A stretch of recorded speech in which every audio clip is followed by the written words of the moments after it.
Hello everyone, once again welcome to my YouTube channel. Peace be still. I would like to thank those of you who are subscribing to this channel. There's so many people who are watching this message of hope, message of salvation, message of love, message of compassion, non-judgmental, non-condemnative, but or non-condemning, but the message that embraces all who are created in the image of God, of course, to all humanity. That's why this YouTube channel is designed, or the purpose is really to give the hope, love, compassion, and message of mercy to all humanity. And please keep sharing. The more people hear this message, they get comforted, they get encouraged, they feel with hope and in love for themselves, for others. And please, I really encourage you to share with people, because you don't want to keep it to yourself what is good or something that is good. Is that right? That's what we all do. And before we go to our today's message, I'd like to start with prayer. Let's pray. Father God, we thank you once again for giving us this time as we open your words, as we share your message of hope, message of love, message of compassion. As we go through this, Lord, please open our eyes, our minds. In Jesus' name we pray. Amen. Today's message is very special. What makes it special? Because it knocks everybody's door. I don't think there is anyone who is maybe exempted or excluded from the things we're going to look at today. So it's a message of encouragement. It's a message of hope. It's a message of love. Again, I'll repeat it. It doesn't condemn you, but it gives you hope. It encourages you. It uplifts you. And so we have some beautiful verses from the Bible, message of hope, message of encouragement, the message you would like to hear when you need it. So we're gonna go through certain kinds of feelings, and how do you feel in this situation, and then what does the Bible say about it.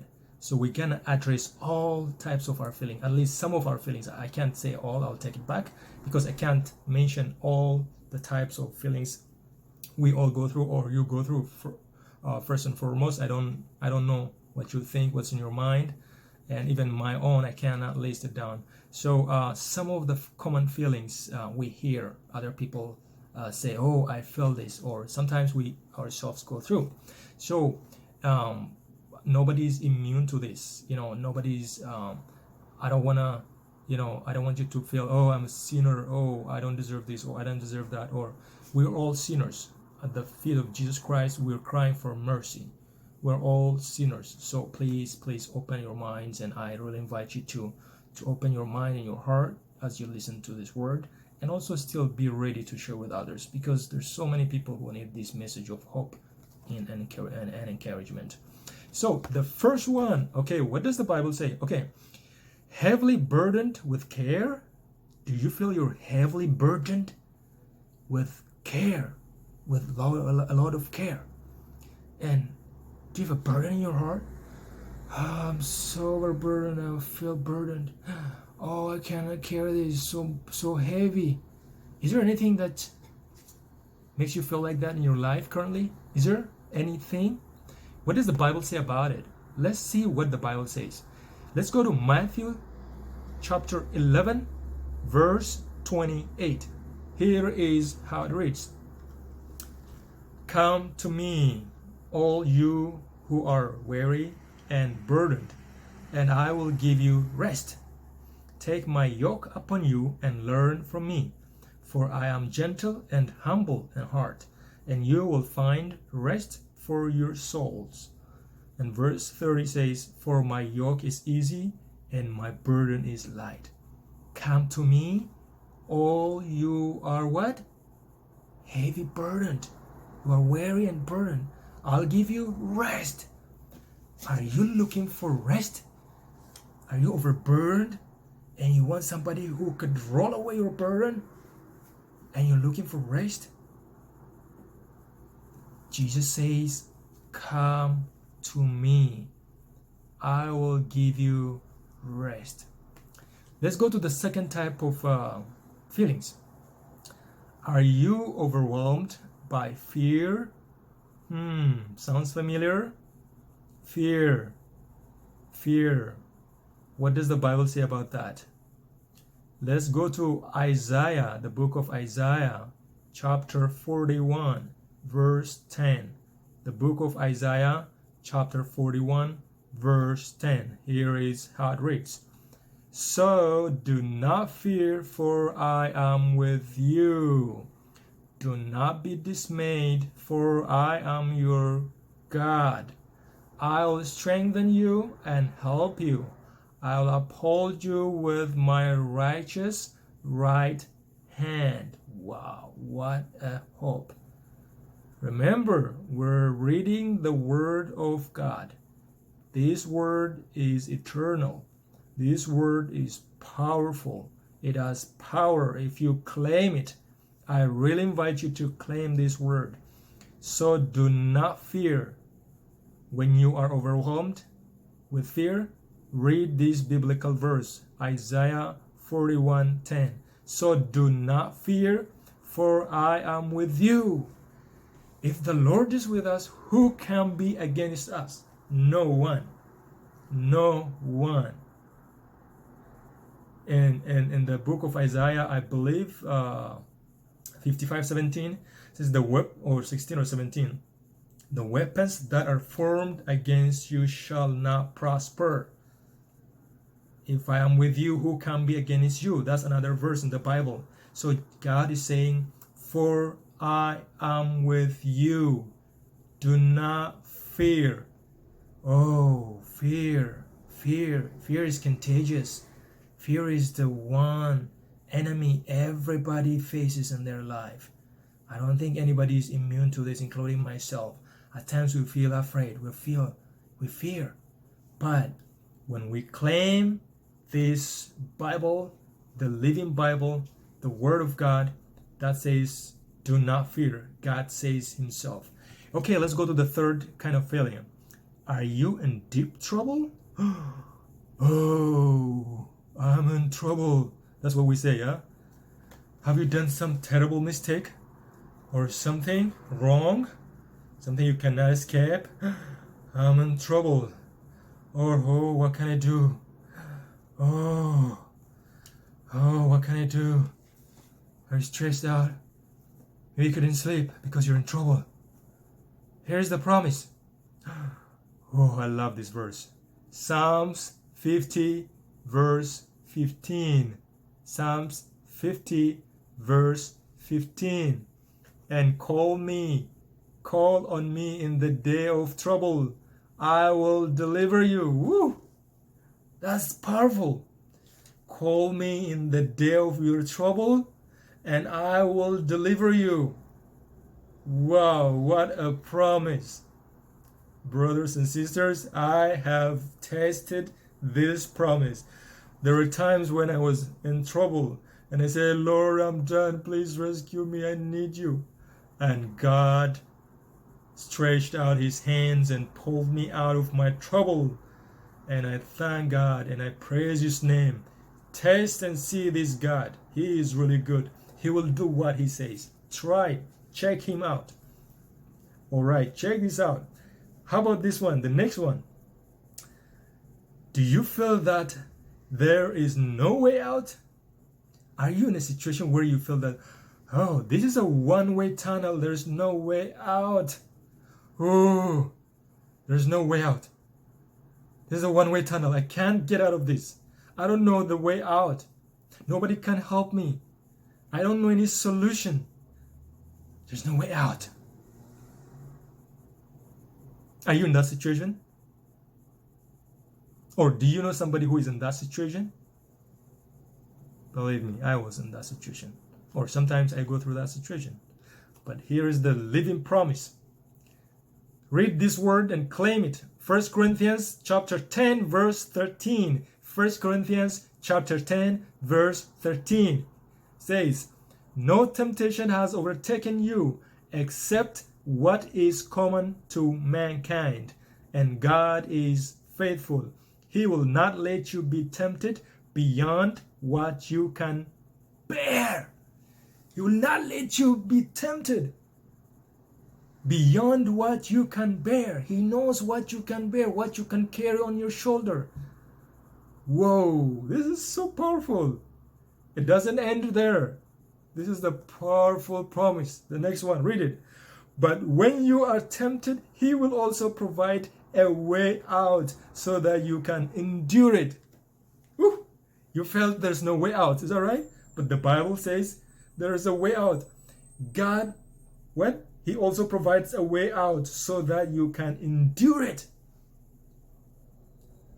In some translations, it even says, God provides a way out ahead of time before you get into that trouble or whatever your situation is that you thought, I feel there's no way out. There is a way out. There is a way out. God has a way out. Number one. Number two, in that same verse it says, He cannot permit beyond what you can bear. He knows how much you can bear. So if you think you're in a big trouble, big problem, that means you must have a big shoulder to carry things, because God knows that you can carry. Use that opportunity to strengthen your perseverance and get to the next level. Claim this promise. The next verse, or the next feeling. Today we're just dealing with feelings, because even though feelings come and feelings go, and feelings are deceiving, but feelings have huge impact on our thinking, on our mind, physically, mentally, emotionally, and spiritually. Because we're humans. But we have God who understands us, who understands our feelings. He doesn't judge us. He doesn't condemn us. He stretches out His compassionate hands, merciful hands. He's not like human being who points finger at us. That's why He gave us these wonderful promises in the Bible. Do you feel you're the most sinful person in the world, maybe? I'm the most sinful person. I feel I'm so much sinful. Do you think so? What about me? Me, myself. Am I? What does the Bible say? In Romans 3:23 says, all are sinners and all have come short of the glory of God. All have sinned and have come short of the glory of God. That means we're all in the same shoes. There's no righteous that can point his finger or her finger at you and say, hey, you sinner. No, we're all sinners. That's why the Bible says all have sinned. All means what? All is all. But there's another promise. In 1 John chapter 1 verse 9 it says, if we confess our sins, He is faithful and just and will forgive us our sins and purify us from all unrighteousness. 1 John 1:9. Let's confess our sins to God, not to human being. No one can forgive your sin except God, the one who created you. So don't confess your sin to people. People cannot forgive you. Human being is human being, sinner like me. Confess your sins to God. God will forgive your sins. And go and sin no more. But don't give up. Don't be discouraged, thinking that I'm the worst sinner. Tell that to Jesus. Because the Bible says all have sinned. You're not the worst sinner. We're all. I'm a sinner. That's why we need a Savior. Okay, the next feeling. Do you feel your situation is hopeless? Hopeless? What does the Bible say? Genesis 18, chapter 18, verse 14. Is anything too hard for the Lord? Is anything too hard for the Lord? You know the answer. No. No, it's not. The next feeling. Do you feel that nobody cares about you? Does this sound familiar? Do you feel that nobody cares about you? Nobody? What does the Bible say? In Isaiah chapter 49 verse 15. Isaiah chapter 49 verse 15, it says, "Can a mother forget the baby at her breast and have no compassion on the child she has born? Though she may forget, I will not forget you." Ooh, this heart-glowing promise. A mother can forget her breastfeeding child. She may forget. Can she forget? She doesn't, but she may forget, but I will never forget you. Whew, what a promise. Please claim this promise. This is a living word. This is not humankind's words or promises that keep changing, like the weather condition. But the word of God, the promise. But there's a condition.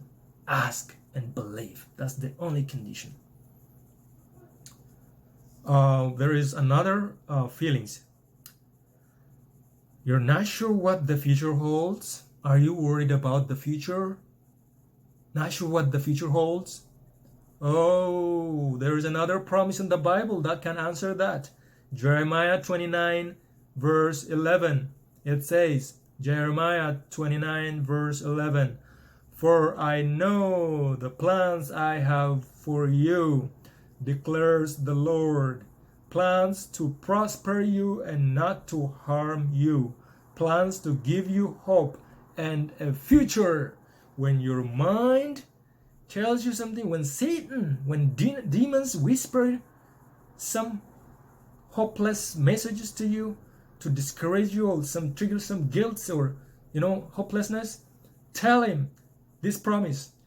God says, "For I know the plans I have for you, declares the Lord, plans to prosper you, not to harm you, plans to give you hope and future." What a relief. Are you worried about your future? Read this verse. The other feeling. Tried all means and feel like quitting. You've tried all means. It didn't work. Now I feel like quitting. What shall I do? What shall I do? What should I do? John 14:6 says, Jesus answered, "I am the way and the truth and the life." John 15:5 says, "I am the vine, you are the branches. If you remain in me and I in you, you will bear much fruit. Apart from me, you can do nothing." Try it with Jesus. If he says, "I'm the way," try it his way. Not your way. Maybe your way, you've tried so many times your way. Now try Jesus' way. Because the Bible says, "My ways are higher than your ways," God says, "and my thoughts are higher than your thoughts, as heavens are higher than the earth." So try God's way. And at the last, I would like to say, I would like to read what Jesus said.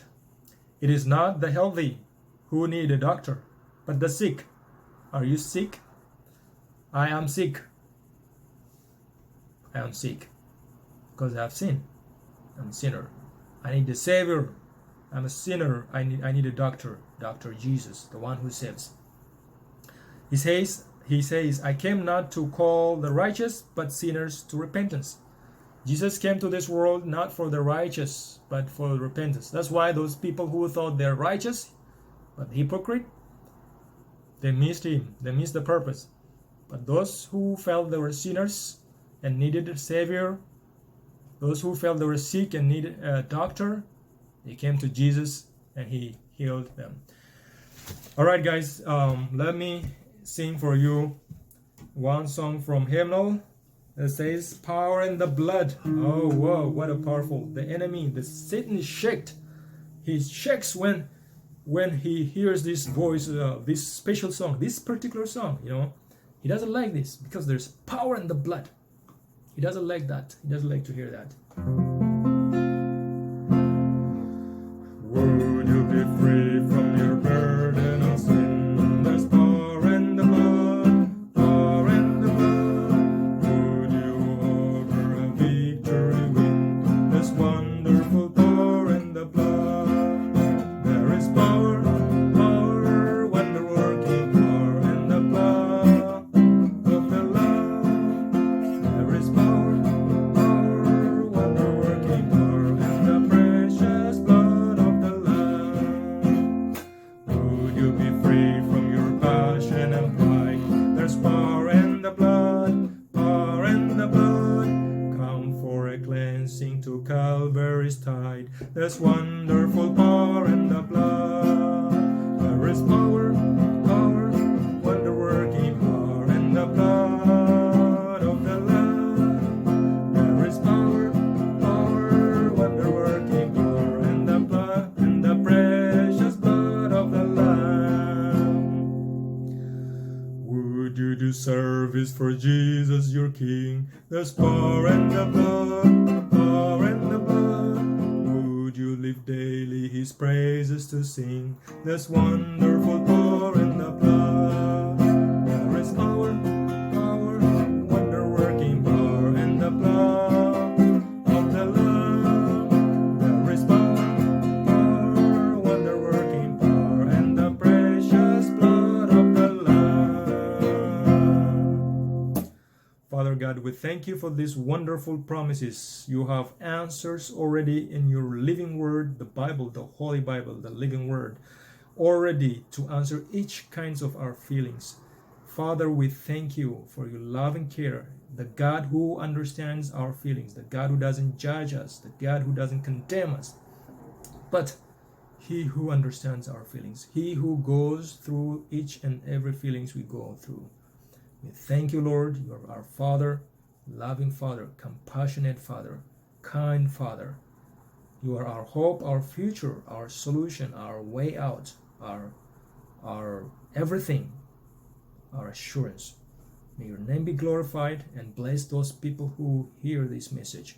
May this message of hope, courage, and love and compassion be spread to as many people as possible. In Jesus Christ's name we pray.